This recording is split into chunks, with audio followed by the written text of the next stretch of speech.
আসসালামু আলাইকুম। 18 বাংলা গ্রামগঞ্জের খবরে সবাইকে স্বাগত জানাচ্ছি। আমি ভাবনা আহমেদ। শুরুতে বিআরবি কেবল সংবাদ শিরোনাম। আগামী জাতীয় নির্বাচনে পুলিশকে আইন মানার ক্ষেত্রে কঠোর অবস্থানে থাকার নির্দেশ প্রধান উপদেষ্টার। 127 উচ্চ পদস্থ পুলিশ কর্মকর্তার সঙ্গে বৈঠক। যশোরের ঝিকরগাছায় নারী ধর্ষণের অভিযোগে ছাত্রদলের 2 নেতা সহ 4 জনকে আটক করেছে পুলিশ। দল থেকে বহিষ্কার করে সংগঠনের চিঠি। এবং বিদেশি ফল স্ট্রবেরি চাষে সফলতা পেয়েছেন চুয়াডাঙ্গার উদ্যোক্তা সজল আহমেদ। লাভজনক এ চাষে কৃষকদের উদ্বুদ্ধ করতে কাজ করছে কৃষি সম্প্রসারণ অধিদপ্তর। শুনছিলেন বিআরবি কেবল সংবাদ শিরোনাম। এবারে বিস্তারিত। আগামী নির্বাচনে অনেকেই তাদের ক্ষমতা দেখাতে চাইলেও পুলিশকে আইন মানার ক্ষেত্রে কঠোর অবস্থানে থাকার নির্দেশ দিয়েছেন প্রধান উপদেষ্টা ড. মোহাম্মদ ইউনূস। প্রধান উপদেষ্টার কার্যালয়ে পুলিশের 127 জন ঊর্ধ্বতন কর্মকর্তার সঙ্গে এক বিশেষ বৈঠকে তিনি এই নির্দেশ দেন। ড. ইউনূস বলেন, আগামীতে নতুন পুরনো যা ছাত্রদের যে দলই ক্ষমতায় আসুক না কেন, কারো পক্ষ নিয়ে কাজ না করে আইনের মধ্যে থেকে দায়িত্ব পালনের আহ্বান জানান তিনি। পুলিশকে অতীত ইতিহাস থেকে বেরিয়ে আসতে হবে জানিয়ে প্রধান উপদেষ্টা বলেন, নতুন বাংলাদেশের জন্য দেখিয়ে দিতে হবে পুলিশ খারাপ না, মানুষের পাল্লায় পড়ে খারাপ হয়েছিল। ভালো ইমেজ প্রতিষ্ঠা করতে পারলে গত 16 বছরে পুলিশের কর্মকাণ্ড জনগণ ভুলে যাবে এবং পুলিশকে মাফ করে দিবে বলেও মন্তব্য করেন প্রধান উপদেষ্টা।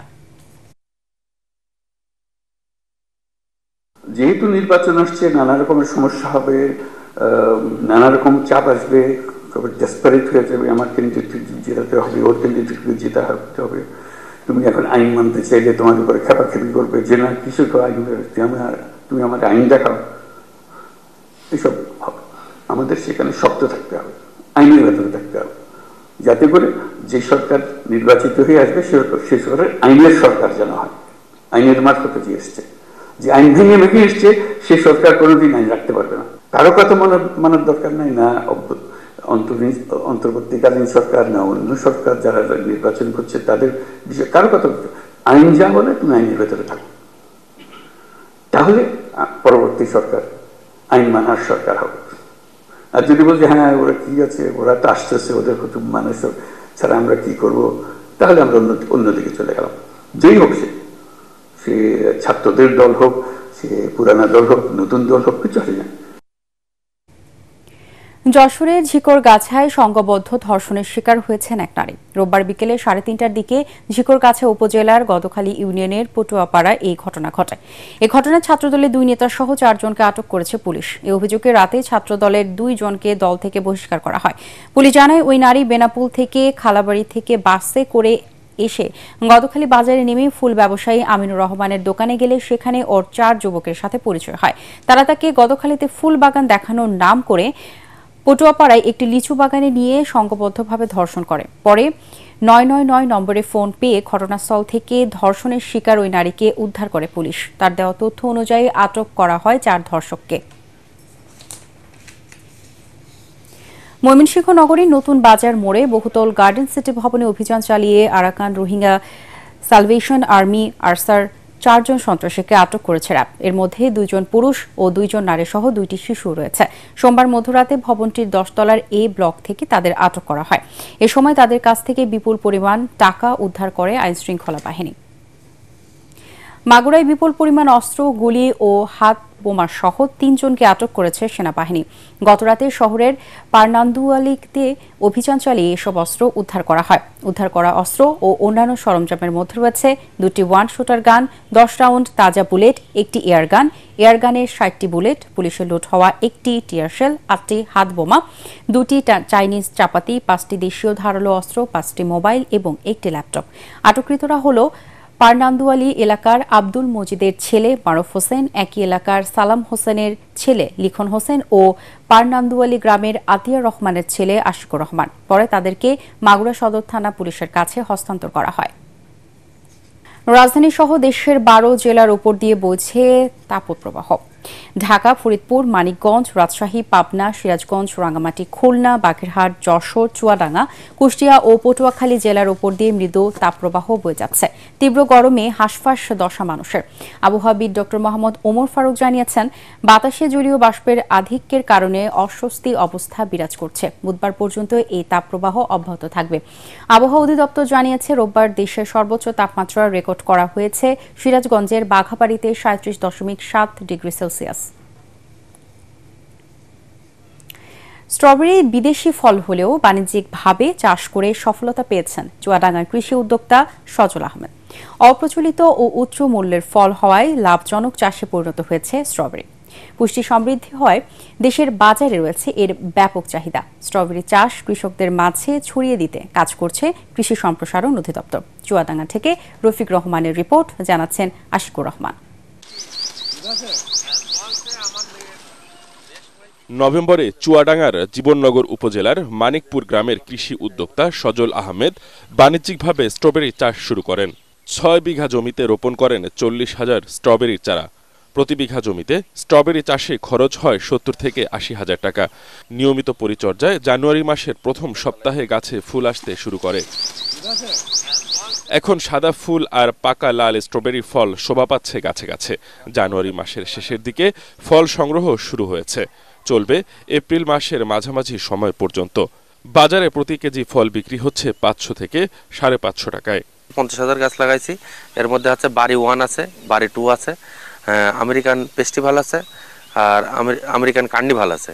বাগানে অনেক কাঁচা এবং পাকা ফল কি সুন্দর ধরে রয়েছে, দেখে আমাকে অনেক ভালো লেগেছে। এটা বিদেশি ফল হওয়া সত্ত্বেও আমাদের দেশে আসলে চাষ হচ্ছে। আমাদের এই আবহাওয়াতে হয়েছে দেশে, এটা যদি বাজারে নেওয়া যায় অনেক লাভবান হবে। বিদেশি ফল স্ট্রবেরি চাষে নিজের সফলতার কথা জানালেন এই উদ্যোক্তা। ফলও আছে, ফুলও আছে, হারভেস্ট করার জন্য পেকেও গেছে, সে ফলগুলো তুলছি। 4-5 বিঘে আমার মেয়া করছে, তাই ভালোই ফল আল্লাহ দিচ্ছে। এই ফলের চাষ বৃদ্ধির লক্ষ্যে এবং কৃষি উদ্যোক্তা তৈরিতে কাজ করা হচ্ছে বলে জানিয়েছে উপজেলা কৃষি অফিসার। আমরা সার্বক্ষণিক কৃষককে পরামর্শ দিচ্ছি, কৃষকের পাশে আছি, রোগবালাই বা অন্যান্য যে ব্যবস্থাপনা নিয়ে। আশা করি হয়তো দিন দিন এটা আবার বৃদ্ধি পাবে আমার জীবননগরে। লাভজনক এই বিদেশি ফল চাষ বৃদ্ধির মাধ্যমে বিদেশ থেকে আমদানি নির্ভরতা কমবে, এমনটাই মনে করে এলাকাবাসী। Bureau report, ATN Bangla. শেরপুরে নকলায় ভ্রাম্যমাণ আদালতের মাধ্যমে 2টি অবৈধ ইটভাটা গুড়িয়ে দিয়েছে প্রশাসন। গতকাল নকলা উপজেলার গৌরদারের ছাতুগাঁও এলাকায় 7 স্টার ব্রিক্স ও রুনিগাঁও এলাকায় চমক ব্রিক্সে অভিযান চালিয়ে চিমনিসহ বিভিন্ন স্থাপনা ভেঙে দেওয়া হয়। নকলা উপজেলা প্রশাসনের সহকারী কমিশনার, ভূমি ও নির্বাহী ম্যাজিস্ট্রেট শেখ তাকি তাজওয়ার উচ্ছেদ অভিযান পরিচালনা করেন। এ নিয়ে গত কয়েকদিনে ভ্রাম্যমাণ আদালতের মাধ্যমে জেলার 17টি ইটভাটা ভেঙে গুড়িয়ে দেওয়া হলো। আধুনিক প্রযুক্তিতে আখের সাথে অন্যান্য ফসল চাষ লাভবান হওয়ায় জয়পুরহাটে দিন দিন বাড়ছে সাথী ফসলের চাষ। কৃষকদের উদ্বুদ্ধকরণে কাজ করছে বাংলাদেশ সুগার ক্রপ গবেষণা ইনস্টিটিউট। ইতোমধ্যে জয়পুরহাটের আখ চাষিরা এর সুফল পেতে শুরু করেছে। একসাথে কয়েকটি ফসল ওঠায় আখ চাষেও আগ্রহ বাড়ছে কৃষকদের। জয়পুরহাট প্রতিনিধি রফিকুল ইসলাম রফিকের রিপোর্ট, জানাচ্ছেন আসিফুর রহমান সাগর। আখ চাষ করতে 12 থেকে 14 মাস সময় লাগে। দাম কমে আসায় আখ চাষে আগ্রহ হারাচ্ছিলেন জয়পুরহাটের কৃষকরা। এই সংকট কাটাতে আধুনিক প্রযুক্তিতে আখের সাথে লাভজনক সাথী ফসল উৎপাদনে নানামুখী পদক্ষেপ নেয় বাংলাদেশ সুগার ক্রপ গবেষণা ইনস্টিটিউট। আখের পাশাপাশি জমিতে আলু, পেঁয়াজ, রসুন, ক্ষীরা, বাঁধাকপি, ফুলকপি সহ নানা সবজি চাষ শুরু হয়। আমরা আখ চাষ করি, আগে করতাম বাপদাদার আমল থেকে, তখন কোনো পাইতাম না, শুধু আখ চাষ করি। তা এখন বর্তমান সাথী ফসল দেই, তাতে আমরা অনেক লাভবান হই। আগে 1 বছর পর যত টাকা পাবো, আর এই 3টা সাথী ফসলে আমি 2 মাস পর পর টাকা পাই, আমি খুব উপকৃত হচ্ছি। 50 শতক জমিতে আমি লাগাচ্ছি সাথী ফসল, আমার 5 থেকে 7টা ফসল আমার বর্তমান আছে। একই জমিতে আখের পাশাপাশি 3টি সাথী ফসল চাষ করে লাভবান হয় দিন দিন আগ্রহ বাড়ছে কৃষকের। তাদের উদ্বুদ্ধ করতে প্রণোদনা সহ বিভিন্ন সহায়তা দিচ্ছে গবেষণা প্রতিষ্ঠানটি। সহযোগিতার আশ্বাস স্থানীয় কৃষি বিভাগেরও। সাথী ফসল প্রযুক্তিটি আরও জনপ্রিয় করার জন্য এবং সম্প্রসারণের জন্য আমরা বিভিন্ন ধরনের মাঠ দিবসের আয়োজন করে থাকি, বিভিন্ন ধরনের চাষি প্রশিক্ষণের আয়োজন করে থাকি। আখ অর্থকরী ফসল এবং আখের উপর বেস করে আমাদের চিনি কলগুলো চলে। আখের উৎপাদন বাড়ানোর জন্য 12 মাসি ফসল হিসেবে আসলে কৃষকরা একটু অনাগ্রহ দেখায়। সেক্ষেত্রে যদি 2 বা 3টা বছরে সাথী ফসল নিতে পারে তাহলে কৃষকরা লাভবান হবে। সাথী চাষে নানা সম্ভাবনার কথা জানালেন কর্তৃপক্ষ।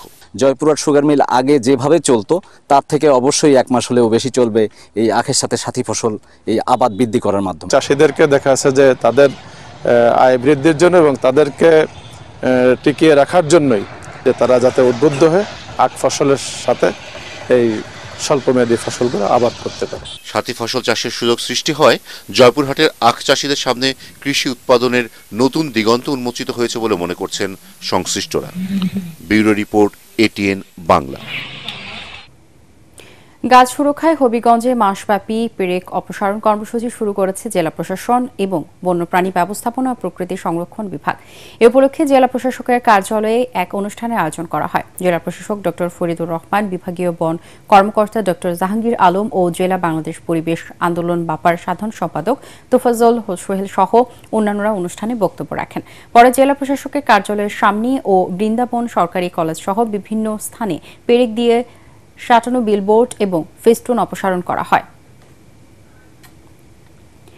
ঈদ উল ফিতর উপলক্ষে মেহেরপুরে দুস্থ ও অতি দরিদ্রদের মধ্যে ভিজিএফ খাদ্য সহায়তা প্রদান শুরু হয়েছে। সকাল থেকে জেলার বিভিন্ন ইউনিয়ন পরিষদ ও পৌরসভার মাধ্যমে চাল বিতরণ শুরু হয়।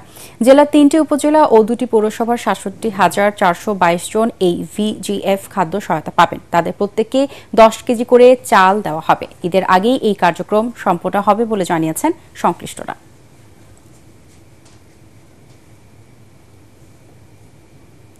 পরবর্তী সংবাদ দেখার আমন্ত্রণ জানিয়ে এখনকার মতো শেষ করছি। এটিএন বাংলার সংবাদ ইউটিউবে দেখতে ব্রাউজ করুন, youtube/ATN বাংলা নিউজ। ধন্যবাদ সবাইকে।